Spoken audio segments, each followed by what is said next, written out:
watch is what's called the Successful Retail Selling Sales Training Program.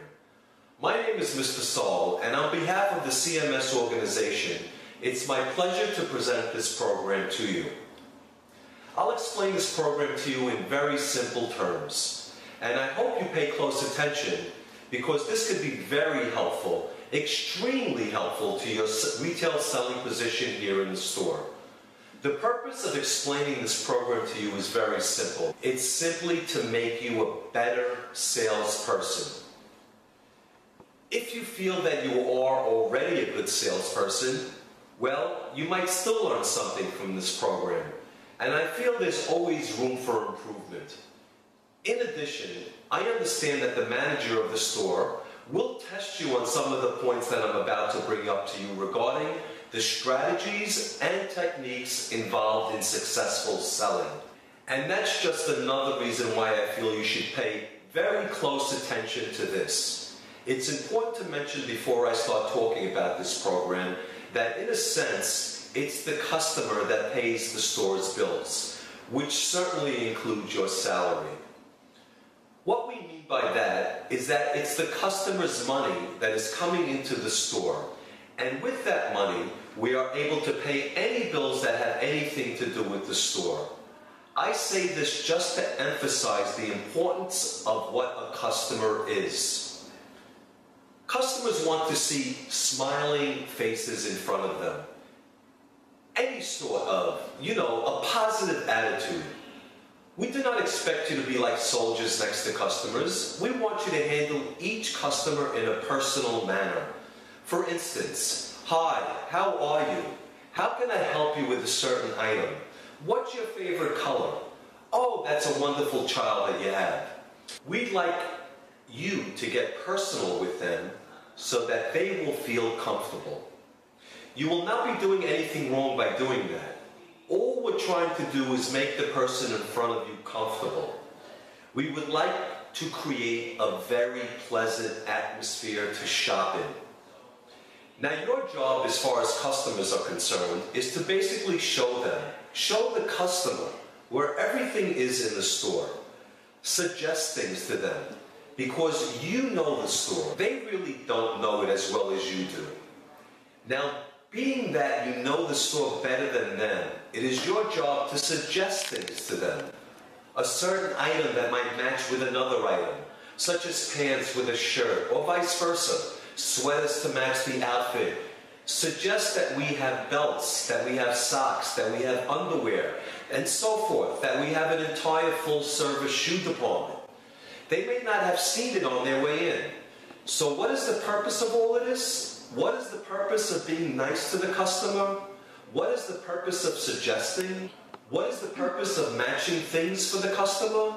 Well, there's only one purpose. It's to satisfy the customer to the fullest. And ultimately, it satisfies the store. Because if you maximize the sale by suggesting and by the things that I have said, you are increasing the sales of the store. You have to dedicate yourself to the store while you are in the store, while you are on duty. Because if you do not dedicate yourself, it shows. It shows that you are being sort of impersonal towards the store, and that is not good. We want you to feel as if this was your own store. We want you to maximize the sales. We want you to care about the store in every aspect that you possibly can, so that the well-being of the store continues. I want to take the opportunity of talking about a customer by reading you a paper concerning the question of what is a customer. The most important person ever, either in person or otherwise, is the customer when it comes to a store. Now, the customers are not dependent on us. We are dependent on them.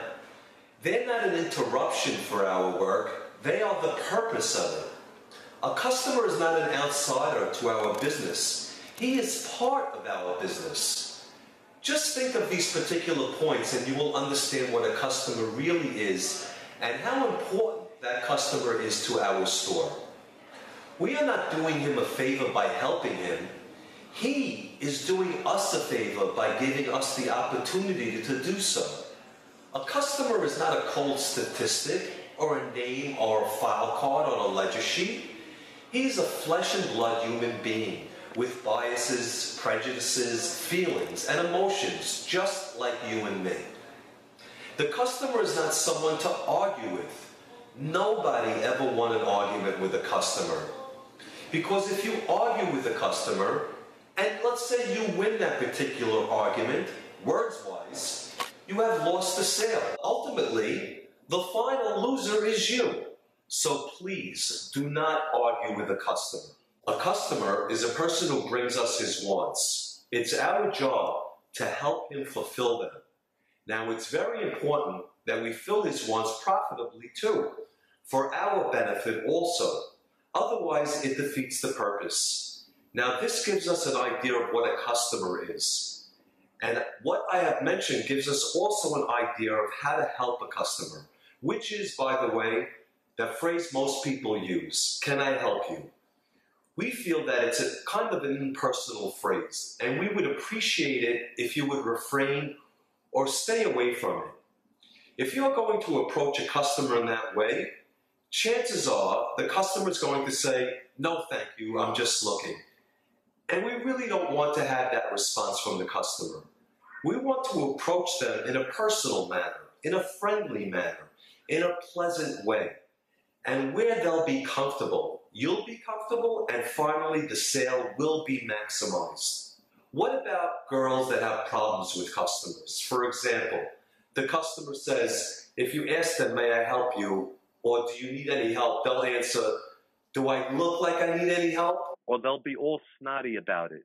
What do you do? If a customer is snotty to you, or has a bad attitude with you as well, it could be a number of reasons why that he or she did that. The customer may be a good person, and the salesperson have offended them. It is possible. I'm not saying it's what has happened, but it is possible. Or it could be that the customer is in a bad mood. It could be many reasons, but as far as we're concerned, the only way to handle something like that is just let someone else, some other salesperson take over that customer. And if that other person takes over that customer and can't handle that customer, then the next step is to go to the manager on duty and leave it to him or her to handle that situation. But under no circumstances should you engage in any type of argument, any type of fight, any type of misunderstanding in a loud way with a customer. Just walk away and we'll try to solve it the best way we can. If a customer needs something from another section, introduce him or her to the salesperson that is taking care of that other section. Do not point to them, it's over there, it's over there. They'll go and they'll be lost in the store. What you have to do is take them to that section, introduce them, where you make sure that the other salesperson takes care of that same customer, so that you can maximize the sale that you began in your section. We would like you to get familiar with the store policy as far as the customer is concerned, and you will find them posted on the counter where the cashiers are. When a customer asks a question, be prepared with the answer, instead of having to go and ask someone else. You should be familiar with all departments in the store. You know what kind of goods we carry, so that if a customer asks you, you'll have an answer. If you know the answer, then the customer will be satisfied.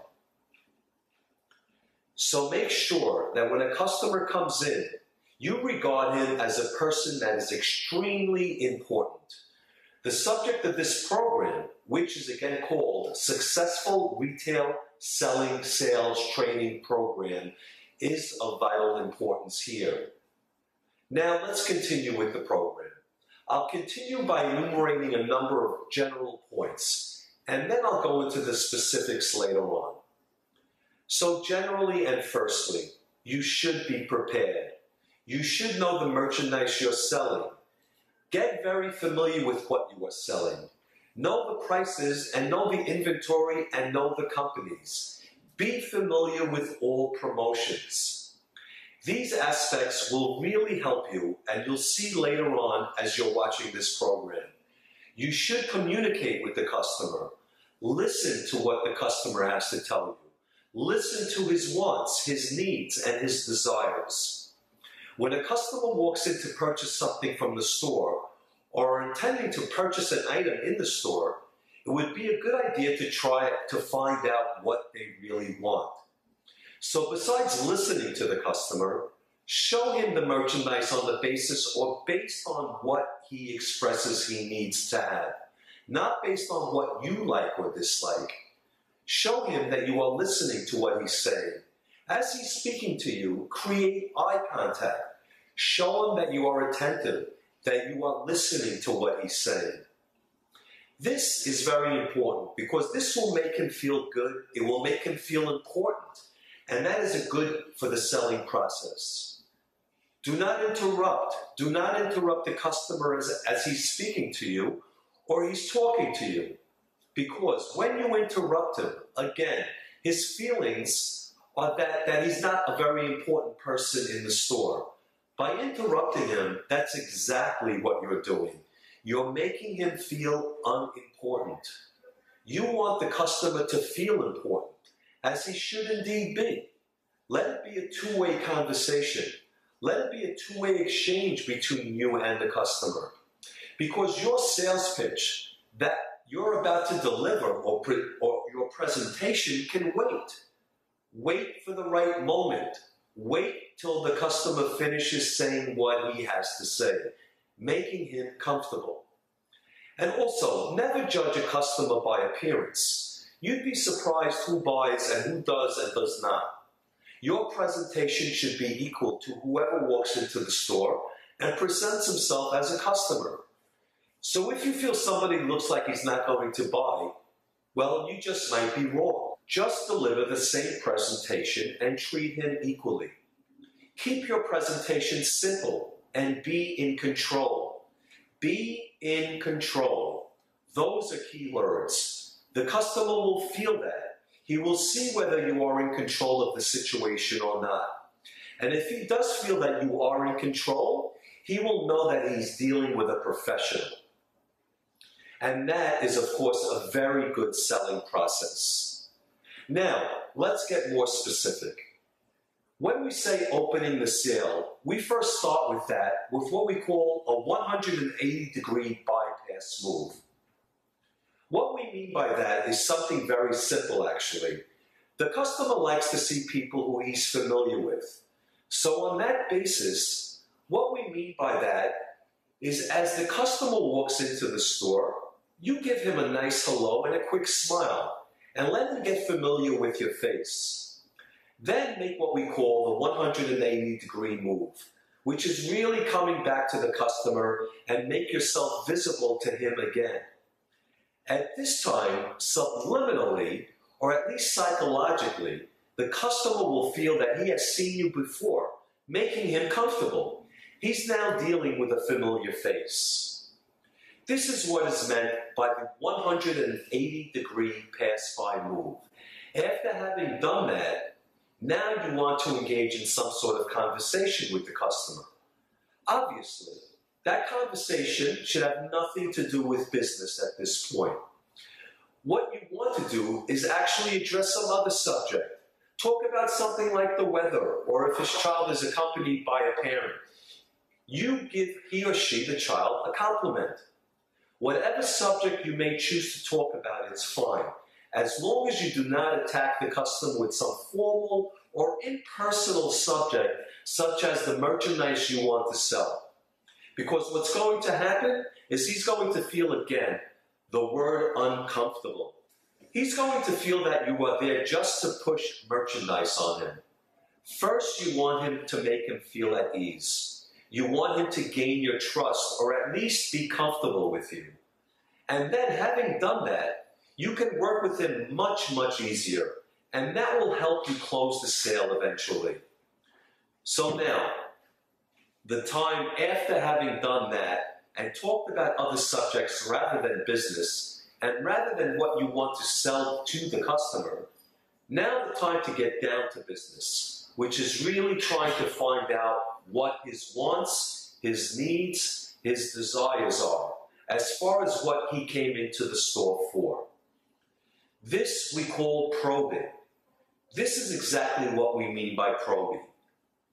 We mean that you're trying to ask the customer certain questions to find out what it is that's going to satisfy his needs, what it is that he wants, what it is that he desires, what type of merchandise, so on and so forth. But while you are probing, that is, while you are asking questions, try to get that customer involved in the question-answer session. Otherwise, he might get bored, he might get distracted. And as you know, in the retail business, there's plenty of activities, enough activities around that can easily divert your customer's attention. And you want their attention all the time. Keep them involved in a two-way conversation. And by asking questions he can easily respond to, but what are you really trying to accomplish by the probing process? Again, probing means that you are trying to find out what it is that the customer needs and wants. Can you see the difference? The difference is that you want the customer to come to a point to say, well, I'll take that, rather than you having to ask him, will you buy it? There's a big difference here, and this is exactly what we're trying to accomplish. The way you show the merchandise to a customer can break or make a sale. If you have enough respect to the merchandise, for the merchandise you're trying to sell, the customer will feel that. What you want to do is beautify the merchandise that you have, even more by presenting it in a way that is going to make it very attractive to the customer. For example, first thing you want to do is establish value. Establish value. In other words, trying to tell the customer that this is a fair price, it's a very good price compared, even if you compare it to other stores in the area. This is the best price you can get. And do it in a way where it's very convincing and honest. The second thing is you want to create a mix and match situation or a mix and match look. By actually mixing and matching the merchandise, mixing shorts with a matching top or a matching top with the pants and so forth and so on. By mixing and matching the merchandise, you are beautifying the merchandise, making it look more attractive to the customer. Not to mention that you are creating, by mixing and matching, a multiple sale. The multiple sale is selling more than one item. Selling a whole bunch of items to the customer because you have matched it and it looked good with the original item that the customer wanted. So by going through those objectives, those goals, which are basically establishing value price-wise and matching the merchandise, what you are essentially doing is you're getting the customer enthused enough to say, I'll take it, which is what we talked about before. By suggesting accessories to match with the items that you pick, what are you essentially doing is building up the sale. An example would be underwear, belts, socks, backpacks, etc. If there is a question of money, you can suggest possibly a layaway plan. A layaway plan usually solves the problem if the customer doesn't have enough money on him to buy the entire selection. So you use your discretion to see what kind of solution you could come up with in order to still have the customer buy what he has selected or what you have selected with him. But remember, though it is your responsibility to close the sale, it's not the manager's responsibility. It's not the owner's responsibility. It's yours. So do your very best and nothing short of that. And treat the sale as if you were doing it in your own store. The next thing you should do is, of course, to thank the customer. Thanking the customer is of utmost importance here because there's every reason why we should thank him. He's paying the store money. He's contributing to the store's welfare in a sense by shopping in our store. So thanking him is extremely important. And do not forget to ask for repeat business and referrals. Repeat business means please come again. Referrals mean please tell your friends, your relatives about our product value. Have a commitment to close the sale every time, regardless of the specific technique you choose to use. So closing a sale is to have a commitment to close the sale every time, regardless of the specific techniques you choose to use. As you recall, the customers feel good about their purchases while thanking them, inviting repeat and referral business. Just do the best you can. That's basically the idea here. Well, I hope the program you just watched will give you enough tools to help you as a retail salesperson. Remember, though they're the only techniques and strategies, and how you combine them with your own style is really up to you. Our hope is that you will make the techniques your own. Those techniques that you have just learned, make them your own by adding your own personal touch and personality. If you need any clarification of this program, or if you have any questions or wish to ask any questions, or you would like to review this tape again, we will review it again. Don't hesitate to ask the manager, because I'm pretty sure he'll accommodate you and he'll be more than happy to help you out as much as you can. Well, at this time, I'd like to thank the CMS organization for allowing me to narrate this program. And I thank you for watching, and I really wish you good luck in your selling future. Thank you.